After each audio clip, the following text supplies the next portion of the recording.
Hello दोस्तों, मैं गौरव कुमार आप लोगों का आपके अपने चैनल एनिमेटेड स्टडी क्लास में स्वागत करता हूं। मैं आप लोगों के लिए 2 जून के जो करंट अफेयर के क्वेश्चन बन सकते थे वो लेकर आया हूं, जो आपके होने वाले exam like SSC, CHSL, CGL, RRB, NTPC, UPSI, DRDO, MTS आदि में पूछे जा सकते हैं।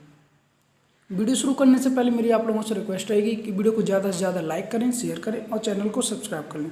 मैं अभी काफ़ी टाइम से पिछले लगभग 10-12 दिन से वीडियो नहीं बना पा रहा था, करंट अफेयर के कुछ इशू थे, तो अब वो क्लियर हो गए हैं। तो अब मैं यहाँ से पर डे आप लोगों के लिए करंट अफेयर की वीडियो लेकर आऊँगा। तो चलिए आज का पहला क्वेश्चन देखते हैं। हाल ही में विश्व दुग्ध दिवस मनाया गया है, यह किस तारीख को मनाया जाता है? तो हर वर्ष विश्व दुग्ध दिवस यानी कि वर्ल्ड मिल्क डे हर वर्ष 1 जून के लिए मनाया जाता है। कब?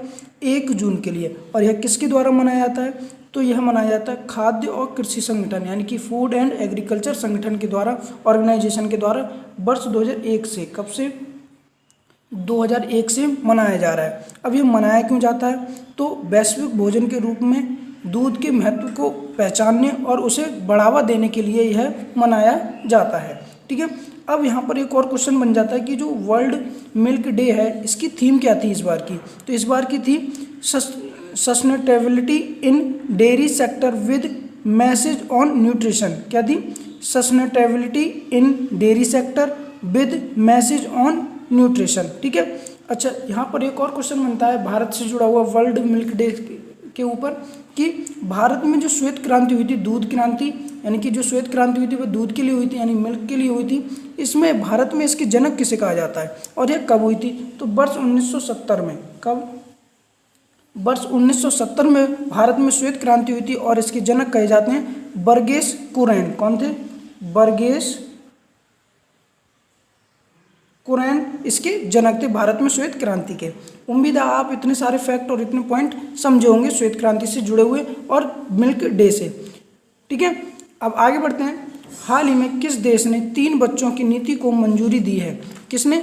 अभी हाल ही में जो चाइना है यानी कि चीन है, इसने 3 बच्चों की नीति को मंजूरी दी है। दरअसल यह 3 बच्चों की नीति क्या है इस पर मैं आप लोगों को थोड़ा डिस्कस कर लेते हैं। तो आप लोगों को पता है कि दुनिया में सबसे ज़्यादा किसी देश की जनसंख्या है तो वह चीन है। ठीक है। उसके बाद सब दूसरे नंबर पर भारत आता है जिसकी जनसंख्या है।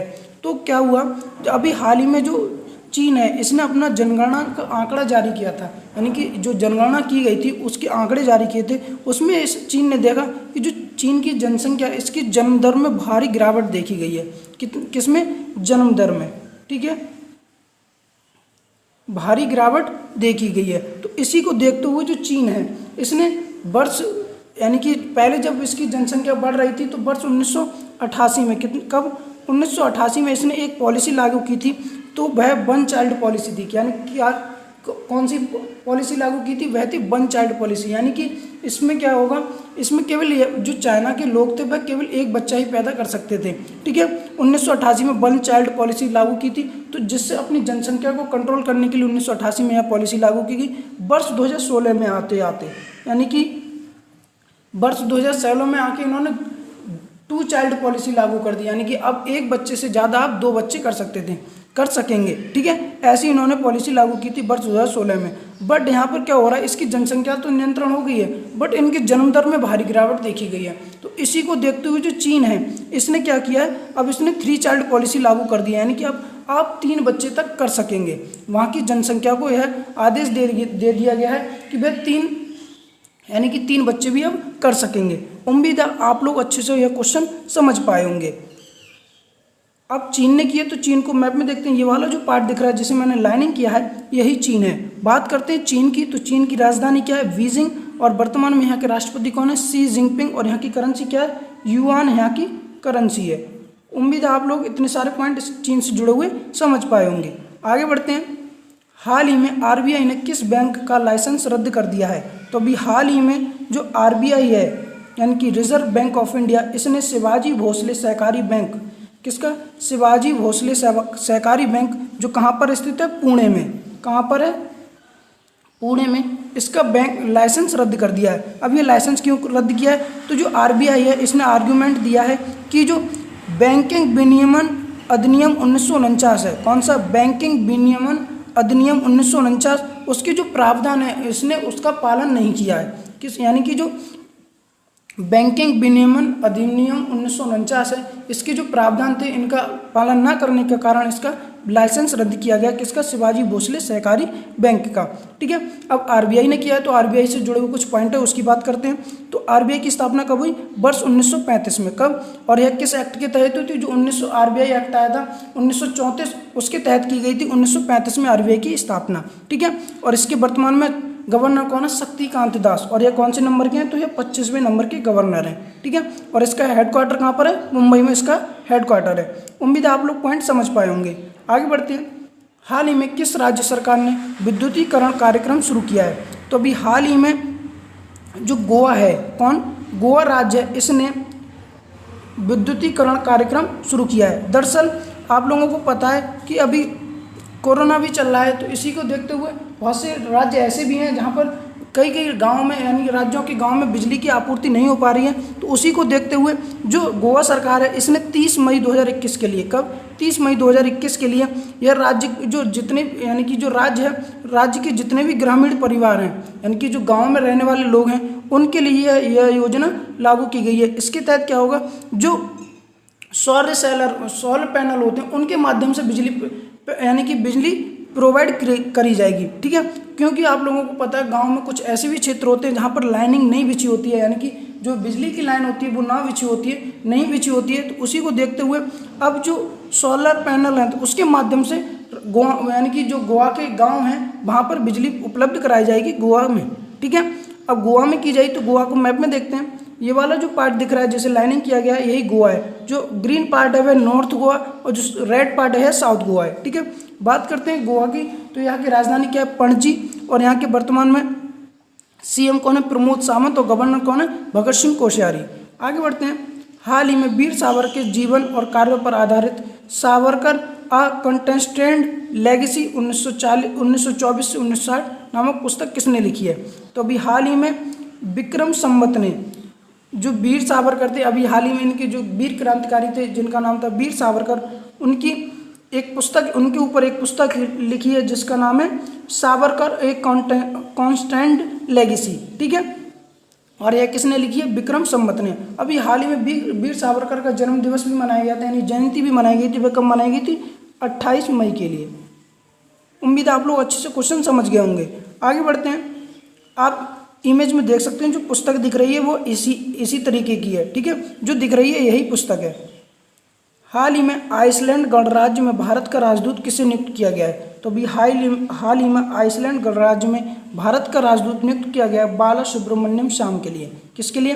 बाला सुब्रमण्यम श्याम के लिए। आप इमेज में देख सकते हैं जो दिख रहे हैं यही बाला सुब्रमण्यम श्याम है और इन्हें ही आइसलैंड गणराज्य में भारत का नया राजदूत नियुक्त किया गया है। हाल ही में उत्तर प्रदेश में किसने कल्याणकारी योजना उत्तर प्रदेश मुख्यमंत्री बाल सेवा योजना शुरू की है? तो अभी हाल ही में जो उत्तर प्रदेश की सीएम है योगी आदित्यनाथ, उनके द्वारा उत्तर प्रदेश में उत्तर प्रदेश मुख्यमंत्री बाल सेवा योजना शुरू की गई है। इसमें क्या कहा गया है? इसमें कहा गया है, अभी आप लोगों को पता है कोरोना काल चल रहा है, तो उसमें कुछ ऐसे पेरेंट्स भी हैं, बच्चों के पेरेंट्स हैं जो माता पिता जिनके पेरेंट्स मर गए हैं, यानी कि जिनके माता पिता दोनों मर गए हैं, तो उन लोगों को शिक्षा प्रोवाइड करने के लिए और फाइनेंशियल सपोर्ट देने के लिए यह योजना शुरू की गई है। यानी कि इसके तहत क्या होगा? 4,000 रुपये मासिक किस्तें दी जाएगी। कितनी? 4,000 रुपये की मासिक किस्तें दी जाएगी जब तक वह वयस्क नहीं हो जाते। कब तक? जब तक वह वयस्क नहीं हो जाते। और उन, यानी कि ऐसे बच्चे जिनके माता पिता मृत्यु को प्राप्त हो गए कोरोना के कारण, तो ऐसे बच्चों के लिए यह योजना शुरू की गई है। ठीक है, यानी कि फाइनेंशियल सपोर्ट और शिक्षा के क्षेत्र में बढ़ावा देने के लिए, यानी शिक्षा को प्राप्त करने के लिए यह योजना शुरू की गई। किसके द्वारा? मुख्यमंत्री योगी आदित्यनाथ के द्वारा। ठीक है, अच्छा, इसी प्रकार से कई और राज्य हैं जिनमें ऐसी योजना लागू की गई जिनके माता पिता कोरोना के कारण मर गए हैं। तो उन्हीं राज्यों में एक है हरियाणा राज्य में कौन सी योजना लागू की गई है? संजीवनी योजना। और बिहार में कौन सी? हिट योजना लागू की गई है। ठीक है, उम्मीद है आप लोग अच्छे से क्वेश्चन समझ पा रहे होंगे। अब उत्तर प्रदेश में की गई, तो उत्तर प्रदेश को मैप में देखते हैं। ये वाला जो रेड पार्ट दिख रहा है यही उत्तर प्रदेश है। क्या है? उत्तर प्रदेश। बात करते हैं उत्तर प्रदेश की, तो उत्तर प्रदेश की राजधानी क्या है? लखनऊ, जो किस नदी के किनारे बसा हुआ है? गोमती नदी के किनारे बसा हुआ है। ठीक है, और यहाँ के गवर्नर कौन है? आनंदीबेन पटेल, और योगी आदित्यनाथ यहाँ के सीएम हैं। आगे बढ़ते हैं। हाल ही में एशियाई मुक्केबाजी चैंपियनशिप में मुक्केबाजी में रंजीत ने कौन सा पदक जीता है? तो अभी हाल ही में जो एशियाई मुक्केबाजी चैंपियनशिप है, इसमें जो मुक्केबाज थे संजीत कौन थे? संजीत, इन्होंने स्वर्ण पदक जीता है। कौन सा पदक जीता है? स्वर्ण पदक। ठीक है, कितने किलो भार में? 51 kg में, यानी कि 51 किलो भार में, वो 91 किलो भार में, कितने? 91 किलो भार में।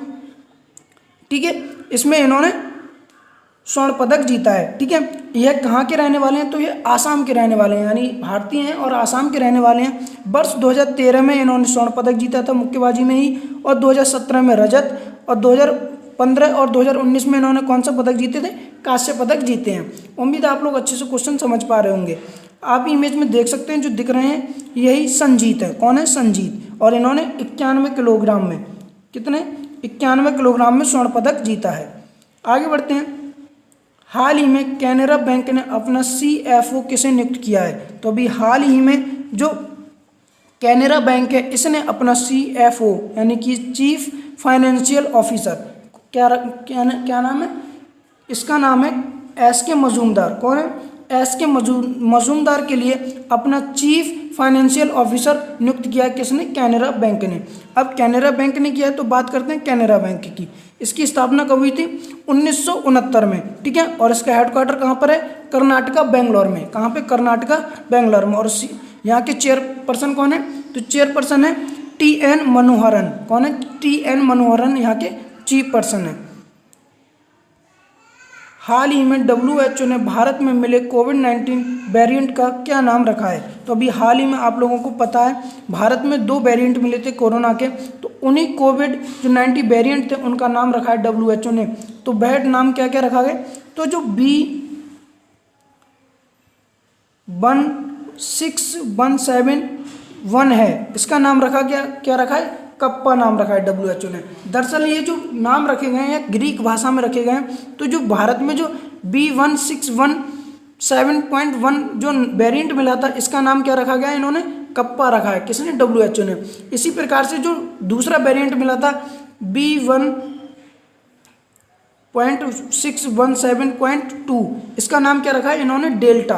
क्या रखा है? डेल्टा। तो इसका आंसर कौन सा सही हो जाएगा? उपरोक्त दोनों, यानी कि WHO ने जो पहला नाम रखा है वह कप्पा रखा है, और दूसरा नाम डेल्टा रखा है। ठीक है, अब WHO ने रखा है, तो बात करते हैं WHO की। इसकी फुल फॉर्म क्या है? World Health Organization. और इसकी स्थापना कब हुई? 7 अप्रैल 1948 के लिए। और यहाँ के वर्तमान में चेयरपर्सन कौन है? टेड्रोस अधोनोस यहाँ के चेयरपर्सन है, यानी कि अध्यक्ष है। और इसका हेडक्वार्टर कहाँ पर है? जिनेवा में। हाल ही में किस राज्य सरकार ने राज्य के सभी परिवारों को 4 औषधि जड़ी बूटियां बांटने की घोषणा की है? तो अभी हाल ही में जो राजस्थान सरकार है, इसने राज्य के सभी परिवारों को 4 औषधि जड़ी बूटियां बांटने की घोषणा की है। दरअसल राजस्थान सरकार ने घर घर औषधि योजना के तहत 4 जड़ी बूटियां बांटेगी, जिसमें 4 जड़ी बूटियां वह कौन कौन सी हैं? तो वह तुलसी, अश्वगंधा, गिलोय और काममेघ। कौन कौन सी हैं? तुलसी, अश्वगंधा, गिलोय और काममेघ। यह 4 जड़ी बूटियां हैं। ये जो बुखार आता है, इसमें यह बहुत ही प्रभावशाली होती हैं, यानी कि बुखार को कम करने के लिए औषधियाँ प्रभावशाली होती हैं। तो इसी के तहत घर घर औषधि योजना के तहत राजस्थान सरकार ने 4 औषधि जड़ी बूटियाँ बांटने की घोषणा की है। राजस्थान सरकार ने की है। तो आप मैप में देख सकते हैं, जो रेड पार्ट दिख रहा है यही राजस्थान है। बात करते हैं राजस्थान की, तो राजस्थान की कैपिटल क्या है? जयपुर। क्या है? जयपुर। और यहाँ के CM कौन है? अशोक गहलोत। और यहाँ के गवर्नर कौन है? कलराज मिश्र। हाल ही में 1232 kilometre the long journey home नामक पुस्तक किसने लिखी है? तो अभी हाल ही में जो 1232 kilometre the long journey of home नामक पुस्तक लिखी है विनोद कापड़ी ने। किसने? विनोद कापड़ी ने। यह भारतीय सिनेमा के लेखक व फिल्म निर्माता हैं। इन्होंने ही यह पुस्तक लिखी है। अब इस पुस्तक में ऐसा क्या है जो इन्होंने लिखी है? तो आप लोगों को पता है, पिछले साल जो भारत में कोविड काल चला था, उसी समय बहुत से ऐसे परिवार थे जो माइग्रेट करके घर पे जा रहे थे, यानी कि माइग्रेंट थे, वो प्रवासी मजदूर थे, वे माइग्रेट करके घर पे जा रहे थे। तो उसी के तहत बिहार के जो 7 लोग थे, यानी कि बिहार के 7 लोग थे, वह लगभग 7 दिन तक साइकिल से चलकर और 1232 किलोमीटर की यात्रा तय की थी इन लोगों ने। कितने? 1232 किलोमीटर की। ठीक है, और यह कहाँ से, गाजियाबाद से सहरसा तक, यानी गाजियाबाद उत्तर प्रदेश का शहर है और सहरसा कहाँ का है, बिहार का। यह बिहार के लोग थे और इन्होंने लगभग 7 दिनों तक 12 नाइट और 12 यानी कि डे यानी कि 7 दिन और 7 रात तक लगभग यात्रा की थी। और इन्होंने कितनी की थी, 1232 किलोमीटर की यात्रा की थी। और यह कितने लोग थे, 7 लोग थे। ठीक है, इसी के ऊपर इन्होंने यह पुस्तक लिखी है जिसका नाम दिया इन्होंने 1232 किलोमीटर, यानी कि लगभग 1232 किलोमीटर की यात्रा तय की थी इन लोगों ने। उम्मीद है आप लोग अच्छे से क्वेश्चन समझ पाए होंगे। तो मेरा आप लोगों से एक बार फिर से निवेदन रहेगा आज के क्वेश्चनों के लिए कि वीडियो को ज़्यादा से ज़्यादा लाइक करें, शेयर करें और चैनल को सब्सक्राइब करें। Thank you.